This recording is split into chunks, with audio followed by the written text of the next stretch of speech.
여러분 4차 산업시대가 되면서 여러분 이 시대 가운데 중요한 것이 무엇입니까? 지식과 정보가 얼마나 중요한지를 우리가 정말 여러 그 삶의 영역 속에서 깊이 경험하고 있는 것 같습니다.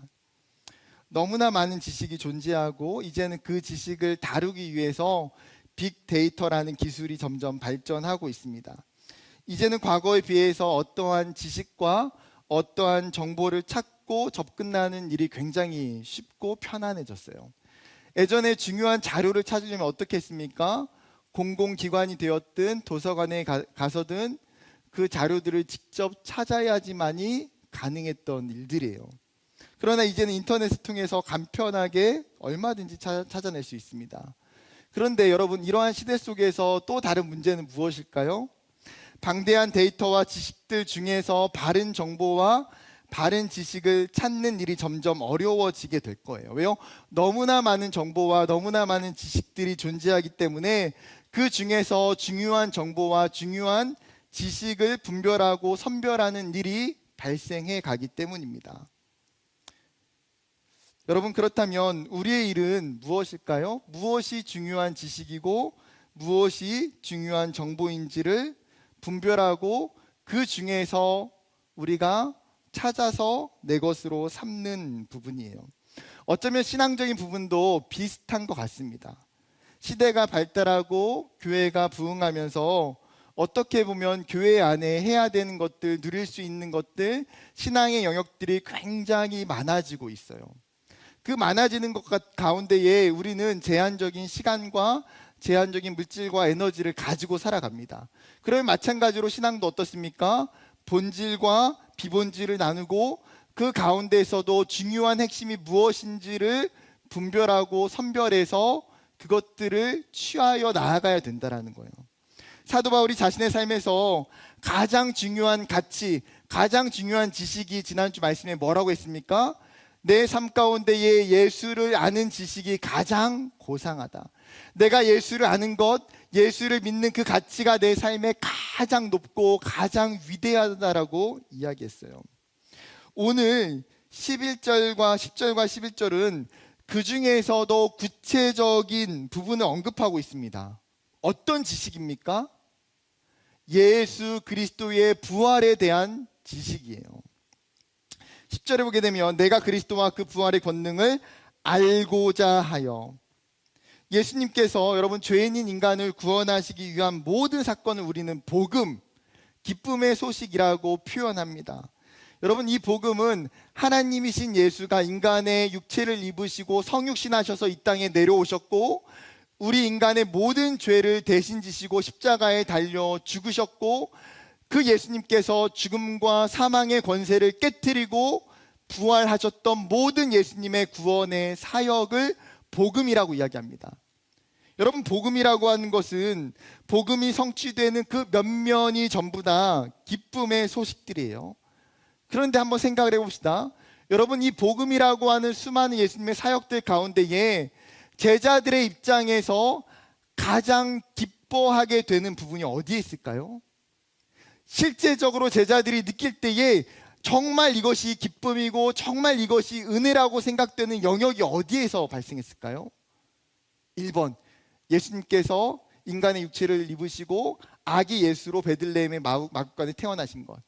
2번, 예수님께서 로마의 군병들에게 붙잡히시고 십자가 위에 못이 박히시고 창에 몸이 찔려서 물과 피를 다 쏟아내어 죽으신 것. 3번, 그 죽으셨던 예수님이 다시 부활하셔서 제자들 가운데에 찾아오셨던 것. 여러분, 제자들의 입장에서 실제로 이 복음이 나에게 정말 기쁨이라고 느껴지는 부분은 어디에서였을까요? 죽으셨던 그 예수님이 부활하셔서 내 삶에 찾아오신 거예요. 예수님의 부활을 통해서 그들은 하나님의 구원 계획을 깨닫게 됩니다. 이 부활이 있기 때문에 예수님께서 속죄됨을 되셔서 십자가에 죽으셨던 것이 수치스러운 행위가 아니라 하나님의 영광스러운 행위가 될 수 있는 거예요. 여러분, 요리를 하고 나면 마지막에 정확한 맛을 내기 위해서 부족한 부분의 조미료를 첨가합니다. 그러면 음식의 맛은 어떻습니까? 더 깊어지고 맛있어져요. 여러분, 마찬가지로 복음이 정말 깊은 맛이 나기 위해서 가장 필요한 것, 반드시 필요한 것은 부활이에요. 이 부활이 빠져있는 복음은 영적으로 밋밋하고 싱거울 수도 있습니다. 바울은 어쩌면 이 사실을 정확히 알고 있는 것 같아요. 그래서 바울이 부활에 대해서 어떤 마음이 있는지를 11절에 읽어보면 고스란히 느낄 수 있어요. 11절 말씀입니다. 어떻게 해서든지 죽은 자 가운데서 부활에 이르려 하노니. 11절을 쉽게 해석하면 이런 거예요. 내가 진심으로 부활에 참여하는 자 되기를 간절히 원합니다. 사도 바울은 부활에 대해서 알고자 해요. 근데 그 알고자 하는 것은 단순한 지식적인 알미 아니라는 거예요. 예수님의 부활의 방법, 시각, 사실성, 목적 등에 대한 정보를 알고 싶은 게 아니에요. 지식적인 그 알을 넘어서 자신의 삶의 그 부활의 권능과 기쁨을 찾고 경험하고자 하는 체험적인 알, 그 예수님을 통해서 오는 그 부활의 깊은 인격적인 알미예요. 여러분 중에는 이런 경험이 혹시 있으십니까? 여러분, 무엇인가 처음 배우고 접하게 됐어요. 그런데 이것을 내가 그냥 마냥 한 번 듣고 끝낼 것이 아니라 이거는 내가 또 배우고 또 들어봐야 될 것 같다라는 마음이 생겨서 시간을 투자하고 물질을 투자하고 에너지를 투자하는 경험들이 있으십니까? 저에게도 이런 비슷한 경험이 하나 있는데, 몇 년 전에 청년부 사역을 하면서 전도 양육 훈련 중에 하나인 전도 폭발 XE라는 그 훈련을, 세미나를 참석한 적이 있었습니다. 전도가 좋아서 전도를 잘하고 싶어서 참석한 건 결코 아니에요. 청년부 사역자들 중에서 여러 가지 양육 훈련들을 나누면서 전부 다 저희의 선배 사역자들이 자기가 하고 싶은 것들을 다 뽑아갔어요. 저는 막내여서 선택이 없이 남는 거를 그냥 가야 됐어요. 뭐가 남았을까요? 전도. 이 귀한 사명을 저에게 양보해 주셨어요. 청년부 사역자 선배들이. 그래서 생각지 않게 그냥 자동적으로 전도 세미나에 등록이 됐고 3박 4일 동안 숙박을 하면서 굉장히 빡센 세미나를 들었어요. 3박 4일 동안 강의와 암기와 시험과 전도 실습까지 그 일정이 빡빡하게 계속 지속되었어요. 그런데 하루하루 훈련을 받으면서 제 마음이 굉장히 뜨거워지기 시작했어요. 제가 사실 세미나 다니는 거를 굉장히 좋아하는 편이에요. 그래도 세미나 가서 막 은혜 받기가 쉽진 않아요. 그런데 그 세미나만큼은 하루하루 들으면서 제 마음이 굉장히 하나님이 주신 은혜와 도전으로 정말 뜨거워지기 시작했어요. 큰 기대함이 없었던 제 마음이 며칠 사이에 강한 확신으로 바뀌었어요. 바로 이 훈련이다.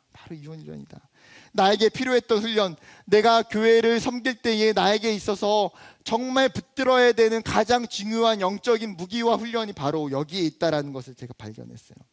세미나가 마치고 학기가 개강을 했어요. 당연히 훈련생들을 모아서 청년들에게 이 훈련을 제가 지도하고 강의를 했어요. 그런데 첫 강의고 첫 훈련이다 보니까 저조차도 이 내용을 전부 다 제대로 마스터하지 못한 상태로 사실은 주먹구구식으로 첫 학기에 강의를 진행했던 것 같아요. 그런데 그 다음 학기에도 또 그 다음 학기에도 세미나가 방학 중간에 열릴 때마다 제가 신청을 하고 참여를 했어요. 여러분, 똑같은 세미나를 3번이나 참석한다는 것은 저에게도 처음 있었던 일이에요. 여러분, 제가 왜 똑같은 세미나를 3번이나 참석했을까요? 제 스스로 이 훈련에 대한 강력한 확신이 있기 때문이에요. 내가 이 훈련을, 내가 이 강의를 그 어떤 사역자보다도 잘하고 싶어하는 그 마음과 이 훈련과 이 사역을 내가 더 깊이 이해하고 더 간절히 경험하고 누리고 싶은 마음이 제 안에 생겼기 때문이에요. 여러분, 지금 사도 바울은 부활에 대한 인식이 이와 같으리라고 생각해요. 지금 부활에 대한 그의 마음이 어떻습니까? 그 예수님의 부활에 참여자가 되고 싶어하는 간절한 사모하는 마음이 있는 거예요. 그 예수님의 부활에 깊이 동참하고 싶은 마음. 여러분, 바울 안에 왜 이런 마음이 있습니까? 복음이라는 파도가 그의 인생을 전복시켰어요. 다메섹으로 가는 그 가운데에 이 바울이 예수를 만나고 나서 그의 인생은 180도 완전히 다 달라졌어요. 그는 부활이 주는 그 기쁨과 소망이 무엇인지, 그리고 자신의 인생 가운데 찾아왔던 예수님의 부활이 얼마나 강력한 능력이고 힘인지를 알기 때문이에요. 사랑하는 청년 여러분, 그렇다면 오늘 이 바울의 고백을 보면서 여러분 자신에게, 나에게 해야 되는 첫 번째 질문이 있습니다. 무엇일까요? 예수님의 부활이 그 복음에 완성되는 말할 수 없는 그 기쁨과 영광을 내가 누리고 있느냐라는 거예요. 내 삶 가운데에서 이 부활의 권능에 참여하고 싶은 소망이 내 안에 있느냐는 거죠. 여러분, 우리가 이 땅을 살면서 우리의 믿음이 흔들리는 이유, 어쩌면 이 땅에도 소망이 없고 우리의 미래에도 소망을 갖지 못하는 이유 중에 하나는 우리가 부활을 생각하고 살지 않기 때문이에요. 부활의 그 능력이, 부활의 그 기쁨이 우리 가운데에 적기 때문이에요. 데살로니가전서 4장 13절과 14절에 바울이 이렇게 이야기합니다. 형제들아, 자는 자들에 관하여는 너희가 알지 못하면 우리가 원하지 아니하노니 이는 소망 없는 다른 이와 같이 슬퍼하지 않게 하려 함이라. 우리가 예수께서 죽으셨다가 다시 살아나심을 믿을진대 이와 같이 예수 안에서 자는 자들도 하나님이 그와 함께 데리고 오시리라. 하나님이 없는 자들은 부활의 신앙, 부활의 믿음이 없기 때문에 현세에 대한 소망도 없고 내세에 대한 소망도 없이 살아간다는 거예요. 데살로니가 교회 성도들 가운데에 그런 자들이, 부활을 모른 채 살아가는 사람들이 있다는 거죠. 너희가 그러면 안 된다. 예수의 부활을 믿고 그 부활이 우리에게 일어나는 부활임을 너희가 믿어야 된다라고 사도 바울이 권면하고 있어요. 우리의 신앙, 우리의 믿음에 여러분, 이 부활이 얼마나 내재되어 있습니까? 여러분, 우리가 예수 그리스도가 누군지 알아요. 예수님이 나를 위해서 십자가에 달려 죽으셨고 나의 구원자 되시는 거 알아요. 그리고 그 예수님이 부활하신 것도 알아요. 그런데 문제는 무엇입니까? 지식적 부활을 뛰어넘지 못해요. 분명히 부활은 나에게 강력한 믿음을 주고 그 부활은 강력한 힘과 소망과 위로를 나에게 줘요. 사도 바울과 같이 부활의 참여자 되기를 진지하게, 간절하게 우리가 붙들어야 한다는 거예요. 사랑하는 청년 여러분, 우리는 분명 그 언젠가 예수 그리스도의 부활에 참여하게 될 것이에요. 부활을 맞이하는 그 언젠가 우리는 경험하게 될 거예요. 그러나 여러분, 그 부활은 내가 죽고 나서 경험하는 부활이 아니에요. 내가 천국에 가야만이 경험할 수 있는 부활이 아니에요. 하나님은 이미 우리에게 이 땅에서 부활의 신앙과 부활의 소망을 가지고 살라고 분명하게 이야기하고 있어요. 부활의 진정한 참여자가 돼서 그것들을 누리면서 그 최종의 부활까지 계속해서 향하여 나아가라고 이야기하고 있는 거예요. 사랑하는 여러분, 우리의 신앙이 이 부활의 은혜, 지금 사도 바울이 그의 인생 가운데에 이 예수 그리스도의 부활을 날마다 생각하고 사모하고 간절히 붙들고 살아가는 것처럼 내 삶의 그 분주한 일상 가운데에도 그 예수님의 부활을 생각하고 기도하고 묵상하고 붙들고 나아가는 저와 여러분 되기를 주님의 이름으로 축복합니다.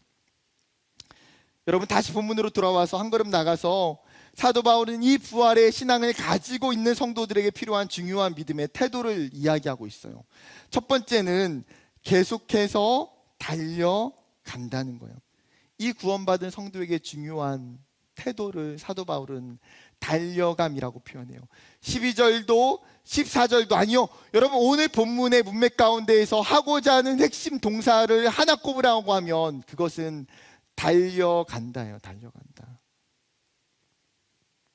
여러분, 달리기 선수가 빠른 속도로 뛰어가는 건, 여러분, 어슬렁어슬렁 천천히 걸어가는 거를 달려간다고 표현하지 않잖아요. 내가 힘을 내서, 내가 최선을 다해서, 내가 수고를 다할 때 우리는 달려간다고 비유적으로 표현해요. 여러분, 혹시 달리기 좋아하십니까? 시간이 나면 좀 잘 달리시나요? 요즘은 그 러닝크루 SNS를 통해서 사람들을 만나서 달리는 모임들이 굉장히 많이 있어요. 한강이나 큰 공원을 가보면 정말 여러 사람들이 모여서 같이 준비 운동을 하고 때를 지어 달리는 광경을 보게 돼요. 예전에는 그 자전거 동호회만 같이 자전거 타고 줄지어 달렸는데, 이제는 그냥 맨몸으로 수십 명이 함께 줄을 지어 달리는 모습을 보게 돼요. 여러분, 달리는 것이 과거에는 혼자 외롭고 재미없는 운동이었다면 이제는 혼자 뛰는 것이 아니라 함께 뛰면서 서로가 동기부여를 얻고 서로가 페이스를 맞추면서 즐겁게 달려요. 여러분, 달리다 보면 어떻습니까? 숨이 가팔라지고 심장이 빠르게 뛰기 시작하고 때로는 체력의 한계를 경험하게 돼요. 아무렇지도 않은 신체가 한순간에 요동치는 모습 속에서 우리는 정말 내가 살아있는 존재라는 것을 깊이 느끼게 될 때가 있어요. 그리고 내가 가지고 있는 한계가 조금씩 깨지면서 더 멀리 더 빠르게 달리는 능력이 생겨요. 이러한 달리는 것들을 통해서 많은 긍정적인 결과를 얻었다라고 사람들이 이야기해요. 어떤 사람들은 우울증이 나았다고 이야기하기도 하고, 어떤 사람은 삶의 활력을 얻었다고 이야기하기도 하고, 어떤 사람은 더 열정적인 삶을 살게 되었다고 말하기도 해요. 달리기가 가지고 있는 매력은 수도 없이 많을 거예요. 사도 바울은 어쩌면 이러한 육체적 달리기와 같이 우리에게 믿음의 달리기를 하라고 이야기하고 있어요. 달려가라. 나의 신앙을 위해서 달려가라. 나의 구원의 여정을 위해서 달려가라. 하나님이 나에게 주신 사명, 하나님이 나에게 부르신 그 부르심 가운데에 힘껏 달려가라는 거예요. 여러분, 그렇습니다. 여러분, 우리가 교회에서 20년, 30년 신앙생활을 해도 여전히 우리의 경주는 ING예요. 여전히 진행 중이에요. 믿음의 훈련은 여전히 진행 중이에요. 우리가 흔히 인생을 마라톤으로 비유해요. 42.195를 뛴다고 이야기하죠. 여러분의 인생은 지금 어디쯤 얼마만큼 달려왔습니까?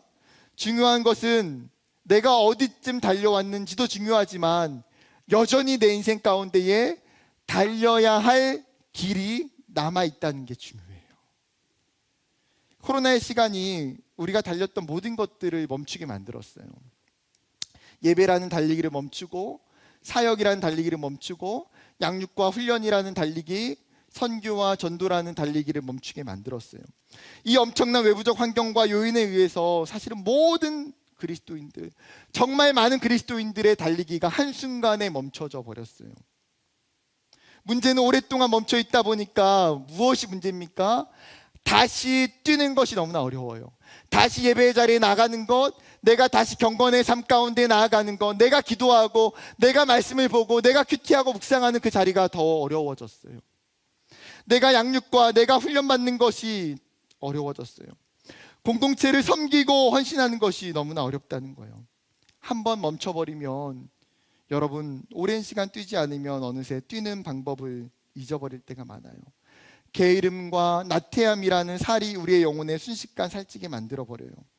사랑하는 청년 여러분, 이 청년의 때에는 가장 에너지가 많고 가장 체력이 좋을 때예요. 여러분, 육체적인 장점뿐만 아니라 여러분, 우리의 영혼 가운데에도 마찬가지예요. 이 청년의 때가 우리가 우리의 믿음과 우리의 신앙을 위해서 어쩌면 가장 열심히 가장 잘 달릴 수 있는 시간이에요. 히브리서 12장 1절은 우리에게 이렇게 이야기합니다. 쉬운 성경 번역으로 읽어볼게요. 우리에게는 이렇게 많은 믿음의 증인들이 있습니다. 그들의 삶은 우리에게 믿음이 무엇인지를 말해주고 있습니다. 그러므로 포기하지 말고 우리 앞에 있는 경주를 열심히 합시다. 우리의 삶 속에서 방해가 되는 것들은 다 없애버리고 우리를 쉽게 올가매는 죄를 벗어 버립시다. 히브리서가 이야기하는 것이 무엇입니까? 우리의 수많은 믿음의 선진들은 동일하게 그 경주를 달렸고 그 경주를 마쳤다라는 거예요. 그들은 수많은 고난과 수많은 유혹 가운데서도 포기하지 않았다는 거예요. 요셉의 인생 가운데에 그를 막아세우는 뜻밖의 상황과 요인들이 너무나 많았어요. 다윗의 인생 가운데에 그를 위협하는 대적자들과 위기들은 너무나 많이 있었어요. 그런데 그들은 끝까지 믿음의 경주를 포기하지 않았어요. 그들을 통해서 우리로 하여금 보고 배우기를 원하는 것이 무엇입니까?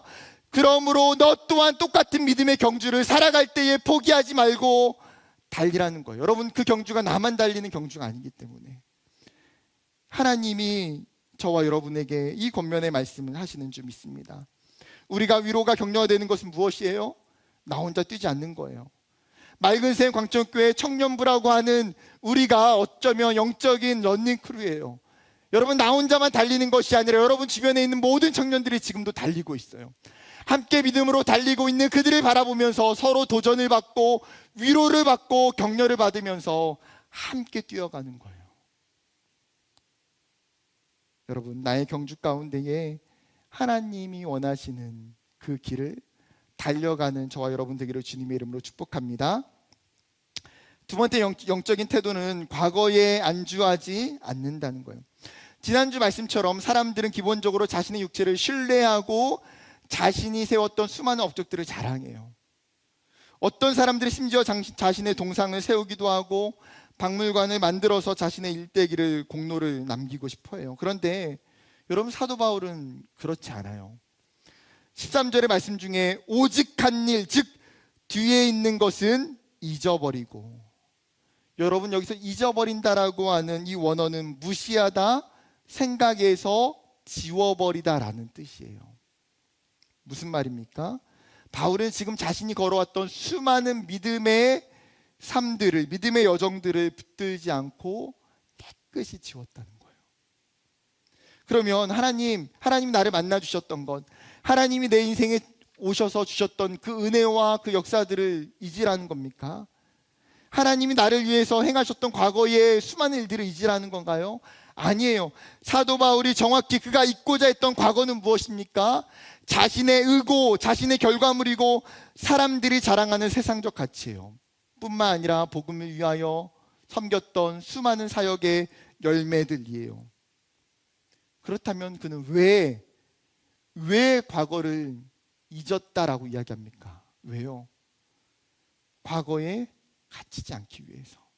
과거의 영광과 과거의 추억과 과거의 경험에 갇히게 되면 그것이 나의 믿음을 멈추게 만들고 나의 신앙을 안주하게 만들기 때문에, 자신의 과거가 오히려 자신의 믿음과 신앙 가운데 유익하게 하는 것이 아니라 그것이 우리의 인생 가운데의 장애물이 되게 만들 수 있기 때문에, 여러분 이스라엘 사람들의 모습을 보세요.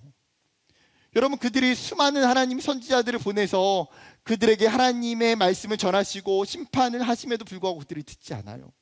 여러분, 그런데 그들이 듣지 않음에도 불구하고 그들이 가지고 있는 마음은 무엇입니까? 자신들의 민족 가운데에 하나님이 주셨던 과거의 수많은 은혜들로 인하여서 하나님이 그들을 애굽에서 출애굽시키셨고 그 광야 가운데 만나와 메추라기를 먹이셨고 구름 기둥과 불 기둥으로 지키시고 인도하셨던 그 하나님의 은혜, 가나안에 들어오게 하셔서 그 가나안의 7 민족들과 수많은 전쟁 가운데 하나님께서 승리하시고 이 땅을 우리에게 주셨던 그 하나님의 은혜, 그들은 그것이 하나님의 은혜인 줄 알고 있어요. 그런데 무엇입니까? 그 과거에 사로잡혀서 그 하나님이 지금도 여전히 우리들 가운데에 동일하게 자동적으로 지키시고 인도하시는 하나님이라고 생각해요. 지금 자신들의 현재와 자신들의 하나님과의 관계는 바라보지 않아요. 내 안에 하나님을 향한 그 사랑의 마음과 하나님을 향한 신앙은 중요하지 않아요. 왜요? 나에게 있는, 이스라엘에게 있는 그 과거가 나의 현재와 미래를 만들 거라고 착각하고 있기 때문에. 여러분, 이것이 비단 이스라엘만의 모습입니까? 여러분, 우리에게도 다 나타날 수 있는 신앙적인 모습이에요. 여러분, 간혹 신앙의 제자리에 머물고 있는 사람들을 보면 그 중에 사실은 많은 사람들이 과거에 신앙적인 열심과 열정이 있었던 사람이에요. 교회와 공동체를 위해서 뜨거운 마음과 믿음을 가지고 나갔던 사람들이에요. 문제는 그 과거의 생각에 갇혀서 그 과거가 지금 현재의 내 삶이라고 오해하고 착각하는 거예요. 과거의 믿음이 나의 보증수표라고 착각하기 쉽다는 거예요. 여러분은 그렇지 않습니까? 그렇다면 어떻게 해야 됩니까? 내가 과거에 잡았던 것들을 내려놓고 이제는 어떻게 해야 될지 사도 바울이 13절의 하반절에 뭐라고 말합니까?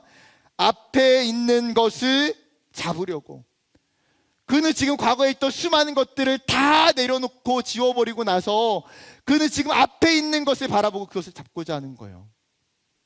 바울의 시각과 방향은 앞을 향해 있어요.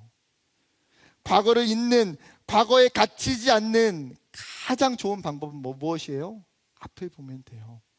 앞을 향해서 나가면 돼요. 지금 나의 현재와 미래를 더 중요시 여기면 돼요.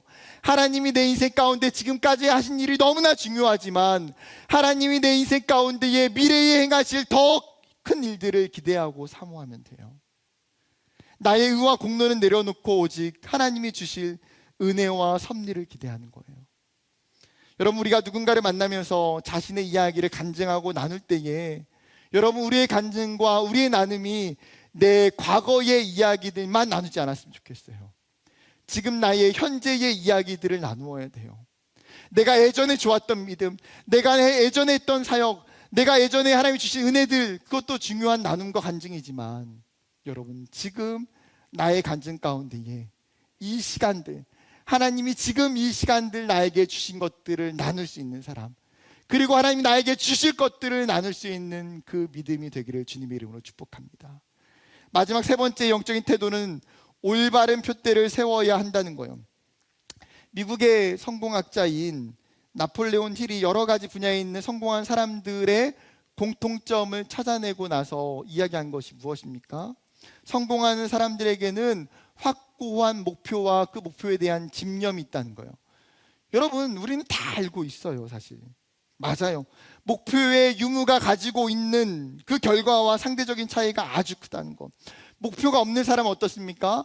끊임없이 그 삶이 방황하기가 쉬워요. 어떤 일을 할 때에도 훨씬 많은 시간과 에너지와 물질이 들어갈 수밖에 없어요. 순간순간 인생의 방향을 잃어버리고 잘못된 길로 빠지게 돼요. 그런데 여러분, 목표가 정확한 사람은 덜 방황하게 돼요. 그 목표를 이루기 위해서 그 사람은 구체적인 노력과 실천을 하고 포기하지 않아요.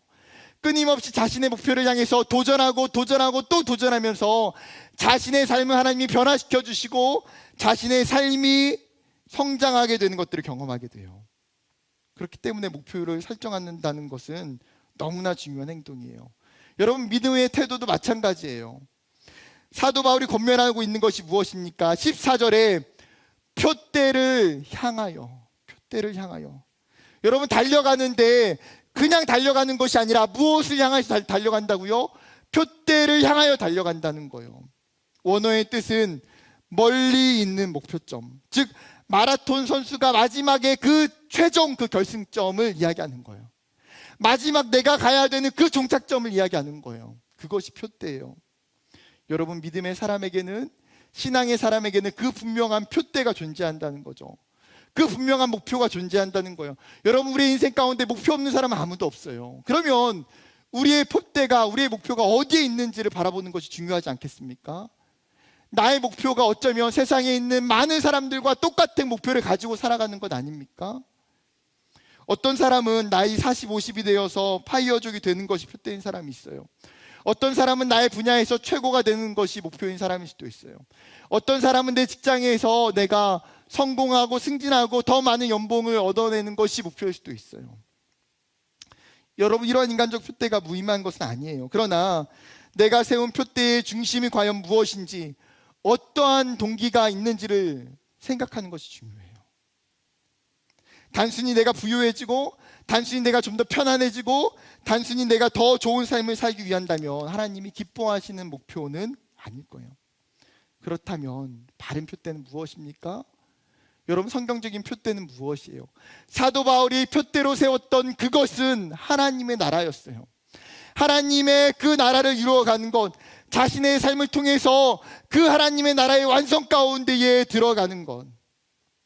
여러분, 나의 수많은 인간적인 목표들은 그 진정한 표대를 향하여 나아가는 도구에 불과한 것들이에요. 사도 바울이 이 표대를 추가적으로 설명하면서 14절 하반절에 부름의 상이라고 표현해요. 부름의 상. 우리가 열심히 달릴 때에 하나님이 주실 그 부름의 상이 있고 그것을 향해서 달려간다. 그 부름의 상이 무엇입니까? 디모데후서 4장 7절과 8절. 나는 선한 싸움을 싸우고 나의 달려갈 길을 마치고 믿음을 지켰으니 이제 후로는 나를 위하여 의의 면류관이 예비되었으므로 주 곧 의로우신 재판장이 그날 내게 주실 것이며 내게만 아니라 주의 나타나심을 사모하는 모든 자에게도니라. 여러분, 우리가 선한 싸움을 싸우고 믿음의 경주를 다할 때에 하나님이 주시는 뭐가 있다고요? 하나님이 주시는 그 의의 면류관과 그 생명의 면류관이 있다는 거예요. 사도 바울은 그 의의 면류관을 바라보며 달려가고 있는 거예요. 사랑하는 여러분, 어쩌면 우리가 바라보아야 하는 그 표대는 굉장히 단촐하고 화려하지 않아요. 어쩌면 인간의 사람들이 바라보는 그 가치처럼 정말 내 외형적인 것들을 풍성하게 하고 멋지게 만드는 표대가 아닐 수 있어요. 어쩌면 그 표대가 내가 원하는 내 인간적인 표대와는 다소 거리가 멀 수도 있어요. 그러나 여러분, 그것이 참된 표대예요. 그것이 하나님과 저와 여러분, 하나님이 저와 여러분에게 주신 표대예요. 그것이 부활을 경험한 믿음의 성도들이 가지고 있는 유일한 표대라는 거예요. 사랑하는 청년 여러분, 이 표대가 여러분에게 있습니까? 그리고 이 청년의 때에 여러분들은 이 표대를 향하여 달려가고 있습니까? 여러분의 직장과 여러분의 캠퍼스와 여러분의 그 가정 가운데에 여러분, 수많은 인간적 표대들은 임시적인 반환점들에 불과해요.